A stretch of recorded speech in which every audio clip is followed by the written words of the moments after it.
فرقہ پرست طاقتیں، RSS BJP جیسی جو طاقتیں، خاص کر ہماری ماؤں بہنوں سے ہم مخاطب ہیں، ماؤں بہنوں سے مخاطب ہو کے میں کہہ رہا ہوں، آج عورت یوز ہو رہی ہے، عورت کو یوز کر کے ملت اسلامیہ کو بدنام کیا جا رہا ہے، عورت کو یوز کر کے اسلام کو بدنام کیا جا رہا ہے۔ آج آپ دیکھیں گے، ابھی دیکھو شوشہ چھوڑا RSS کے لوگوں نے کہ ایک عورت نے نماز پڑھائی، کہا کہ اسلام میں عورت کو نماز پڑھانے کا بھی حق ہے۔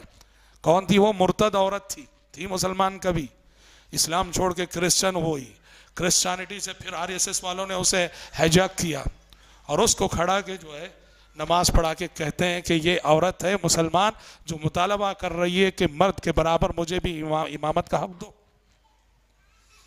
مسلمان عورتیں سیاسی پارٹیاں بنا کر CM بننے کے لیے PM بننے کی کوششوں میں لگی ہوئی ہے۔ کیا ماحول ہے یہ سب؟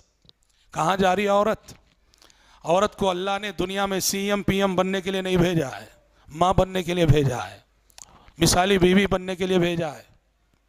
اللہ تعالیٰ نے عورت کو دنیا میں اس لیے بھیجا ہے کہ گھر کے ماحول کو بنائے، اپنے خاندان کو سجائے، نئی نسلوں کو زیور تربیت سے آراستہ کرے۔ عورت کا اول و آخر کام یہی ہے، وہ شوہر کے لیے مثالی بیوی بنے، اولاد کے لیے مثالی ماں بنے۔ عورت یہ دو کردار ادا کر لے واللہ، ایمان اور عمل کے ساتھ، ایمان عقیدہ اور عبادات کے ساتھ ساتھ اولاد کے لیے مثالی ماں، شوہر کے لیے مثالی بیوی بن جائے تو واللہ کامیاب ہے وہ عورت، اس کے اندر کسی قسم کی کمی نہیں ہے۔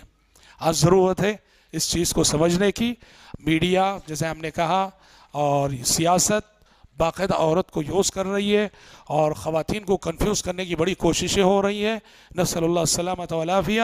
اور افسوس ہے کہ پورا میڈیا ان کے ہاتھ میں ہے۔ آج ہم وہی سن رہے ہیں جو وہ سنا رہے ہیں، وہی دیکھ رہے ہیں جو وہ دکھا رہے ہیں، وہی پڑھ رہے ہیں جو وہ پڑھوا رہے ہیں۔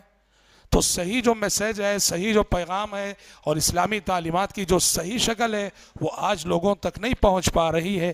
اس فتنے سے آگاہ ہونے کی ضرورت ہے۔ ضرورت ہے کہ ہماری خواتین اسلام کو جانیں، اسلام کو پڑھیں، قرآن کو پڑھیں، حدیث رسول کو پڑھیں، سیرت رسول کو پڑھیں، سیرت صحابیات کو پڑھیں۔ میں اپنی گفتگو کو زیادہ طول نہ دیتے ہوئے رب العالمین سے دعا کرتا ہوں کہ اللہ تبارک و تعالی ہم مردوں کو بھی اور ہماری ماؤں بہنوں کو بھی عصر حاضر کے ہر چھوٹے بڑے فتنے سے بچنے کی توفیق عطا فرمائے۔